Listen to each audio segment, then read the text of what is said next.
Welcome to the Marketing Pulpit Show, and I am Robert Gatewood, your host. We are here every Friday at 10:30 a.m. bringing you the good of marketing gospel. We're not saving souls, we're saving businesses, saving jobs, saving our community. Now, if I happen to save a soul along the way, don't hold that against me. We'll just call that icing on the cake. Now, the mission at Marketing Pulpit Show is to build strong businesses in our community so that we can put our people to work. And we do that with business development, job creation, and service. So if you ever find yourself in a business crossroads and not sure which way to turn, just turn on the Marketing Pulpit Show because we're on a mission.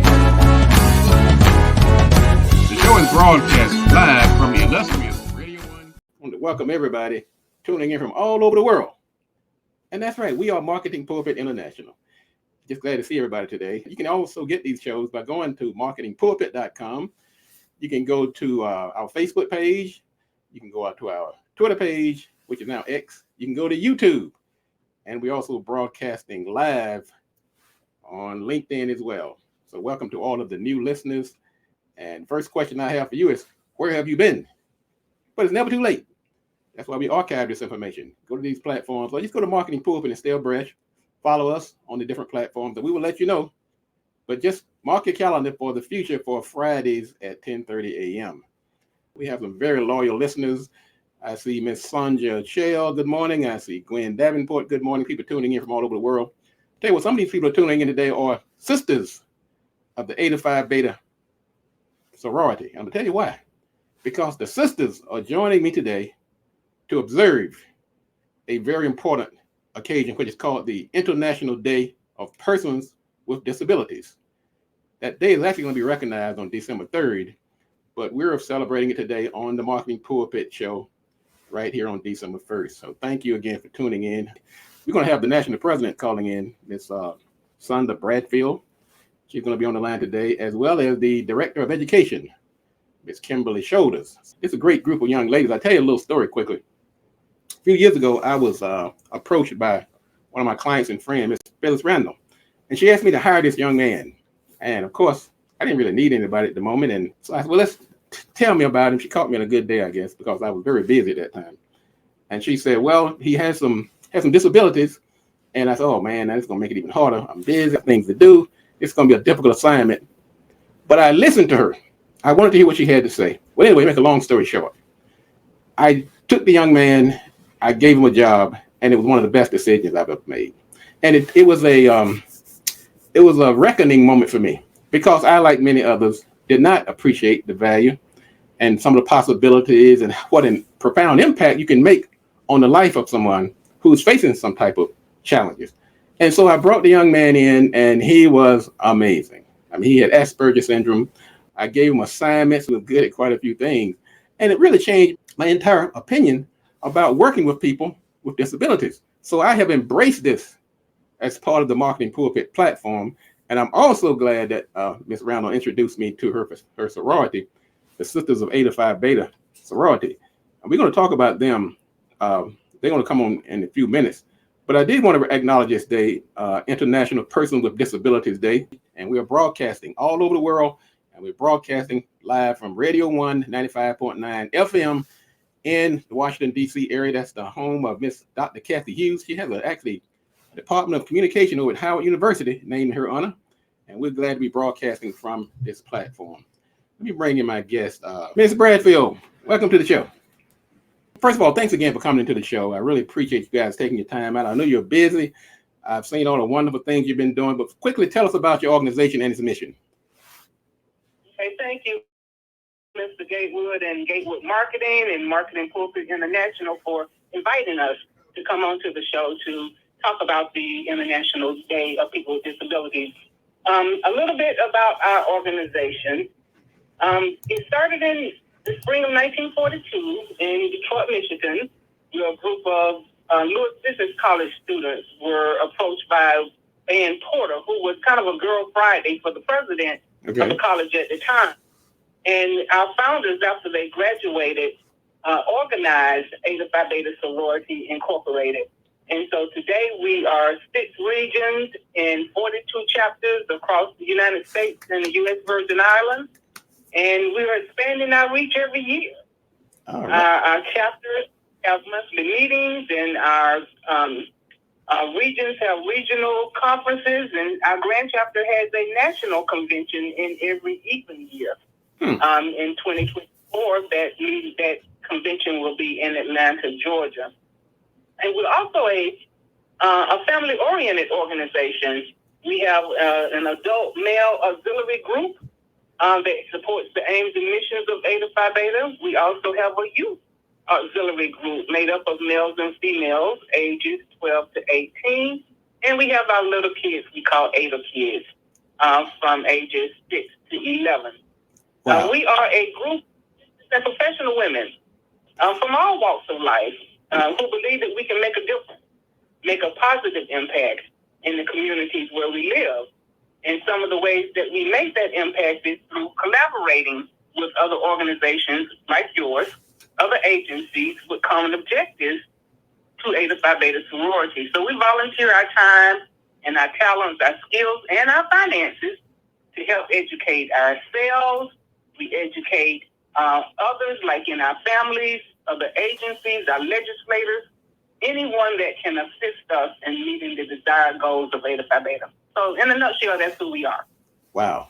That's a lot. And I'm really proud and happy to be affiliated with you. Thank you again.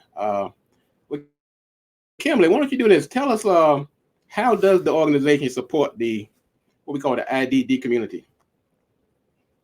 Right. The IDD community, which is actually the intellectual or developmental disabilities, is what the IDD stands for. What we, as a part of Eta Phi Beta, do is that we support or sponsor IDD activities or projects throughout the 6 regions in the U.S. Virgin Isles, where we're currently located.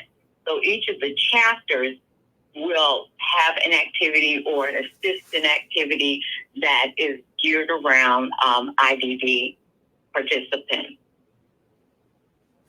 Okay. Well, let me ask you this, Ms. Bradfield. Now, beyond the organization, how do professional people like yourself and Ms. Shoulders, make a difference in these types of causes? Okay. Well, I work alongside people and collaborate with other agencies, like I said, to promote and really protect the human rights of all people with IDD, and actively support their inclusion and participation in the communities where we all live. An example of that is voting. Voting is a fundamental right to all citizens of the United States, and participation in our democracy is critical for people with IDD, and more specifically, people of color with IDD. And those voting rights in many states are in jeopardy, and those rights are devalued sometimes in our society. So as individual business and professional women, we serve on boards as board members that affect that change in policy in the IDD world, in our local, regional, and at our national level. That's great. Now, Ms. Shoulders, now I understand also your organization supports IDD at the education level. Tell us about that. Eta Phi Beta aims to educate not only our members, but members of the communities and other organizations about various aspects of the IDD process by offering workshops, webinars, or town hall meetings, gatherings where we can further give knowledge to what the IDD is about, what our purpose is about, and the things that go on in their particular lives. Wow.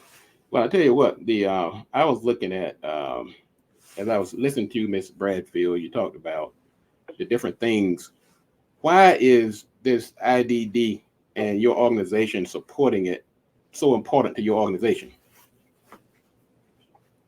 It's important because we're a charitable organization, and I think that's the biggest part of it. But there are over 7 million people with intellectual or developmental disabilities in the United States. And of those, 22% of those people were known to their state development disability agencies. And those are just the ones that reported. So approximately 1 to 3% of our global population has intellectual disabilities, and that's as many as 200 million people. That's a significant amount of our population who are affected by the decisions that adversely affect their choices in life. So this population of our citizens make up a powerful constituent, and together, working with Eta Phi Beta and those agencies and legislators, we can have their voices heard and their needs understood. Let me ask you this. Now, there are quite a few women out in the audience, and women and men, of course, but some are wondering, they have these altruistic aims and goals, and they wanted to affiliate themselves with an organization. What is the makeup of the sisters of the Eta Phi Beta? What makes a good candidate for your organization? So, Rashida, you want to start off with that for us? I would say the first thing that makes a good candidate is that they are business and professional orientated, and that they're also family orientated, because those are two things that are important to us, and that they have the skill, knowledge of what it takes to be in a organization with a group of women who are on the move. There are some specific requirements, but in general, we look for people who are a good moral and have good character. Wow, I like that. What do you think there, President? Anything to add to that? Yeah, I would add to that. I think whoever wants to be a part of us would have to have a willing spirit to serve. Not everyone wants to be in the service industry. It's hard work. And you get little thanks for it, and we shouldn't need thanks for it because it's the right thing to do. So I think a willing spirit to serve the community, to want to have a better community for all people, particularly the people with IDD. Well, unfortunately, we're going to come to the end. We come to the end of the conversation. What if somebody wants to join the organization? Just listening to you and your shoulders and the beneficence and the philanthropy that you exert from your organization. If somebody wants to join your organization, how can they reach out?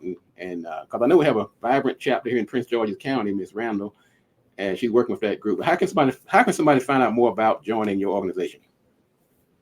Well, there are several ways that they can do that. First, for the ladies, you can join our sorority by becoming more immersed in our understanding and our love for the IDD community. You can do that by going to our website, which I'll give you that address. And then second, you can join our online Zoom activities to receive valuable information about who we are. And then third, you can donate because everything takes money to make the world go around. So to donate, you would go to the Education and Charitable Foundation of Eta Phi Beta Sorority. And our website is www.etaphiBetaSorority.com, and you can click that donate button, and in your note section, put IDD, and those funds will be directed to an agency or an effort program to support IDD. 20 501c3 entity, and you can also contact us by just clicking the contact button. If you're interested in becoming a part of us, and the appropriate person will reach out on the information you provide in the contact. I want to officially thank Ms. Shoulders and Ms. Bradfield. I want to thank everybody for tuning in. And sorry they got rushed at the end. They have a hard count over at Radio 195.9. But again, I want to thank again Ms. Bradfield, Sonda Bradfield, the national president of Eta Phi Beta Sorority, and Miss Kim Shoulders. She's the director of education. And thank you everybody for tuning in for the first time. I want to shout out to some folks. I see Gwen Davenport, Sharon Ozell. I see Betty Collins. I see Gerald Brown. I see Ideal Gear. So thanks again for tuning in. We'll be back next week at the same time right here on the Marketing Pulpit. And if you want to be successful, you have to do these three things. Do the right thing, do it at the right time, and you have to do it right. Enough talk, and let's get to work.